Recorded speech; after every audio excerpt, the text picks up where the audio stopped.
Maharashtra today 24 news सत्य परिस्थितीचा सविस्तर आढावा। मुंबईत हिट अँड रन टेम्पोची बीएमसीच्या 3 कर्मचाऱ्यांना धडक, जखमी कर्मचाऱ्यांची प्रकृती चिंताजनक, चालक टेम्पोसह फरार।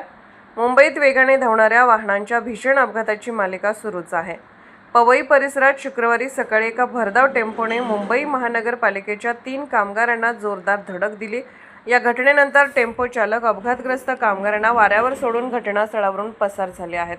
मिळालेल्या माहितीनुसार पवईच्या मोरारजी नगर परिसरात ही घटना घडली। पावसाळापूर्व कामांचा भाग म्हणून मुंबई महानगरपालिकेचे कामगार येथे गटार साफसफाईचे काम करत होते। कामगार काम करीत असताना एका अनियंत्रित आणि भरधाव वेगाने आलेल्या टेम्पोने या कामगारांना थेट धडक दिली। धडक इतकी भीषण होती की तिन्ही कामगार लांब फेकले गेले आणि गंभीर जखमी झाले। अपघात घडल्यानंतर जखमी कामगारांना मदत करण्याऐवजी टेम्पो चालकाने तेथून पळ काढला। जखमी झालेल्या तिन्ही कामगारांची प्रकृती गंभीर असल्याचे समजते। त्यांना तातडीने जवळच्या रुग्णालयात उपचारासाठी दाखल करण्यात आले आहे।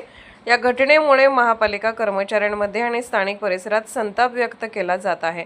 सदर घटना पवई पोलीस ठाण्याच्या हद्दीत घडली आहे। पोलिसांनी दिलेल्या माहितीनुसार घटनेचा पंचनामा करण्यात आला असून सीसीटीव्ही फुटेजच्या आधारे फरार टेम्पो चालकाचा शोध घेतला जात आहे। वाहन क्रमांकाची पडताळणी सुरू आहे। दोषी चालकावर गुन्हा दाखल करण्याची प्रक्रिया वेगाने सुरू आहे। महाराष्ट्र टुडे मराठीसाठी ब्युरो रिपोर्ट, मुंबई।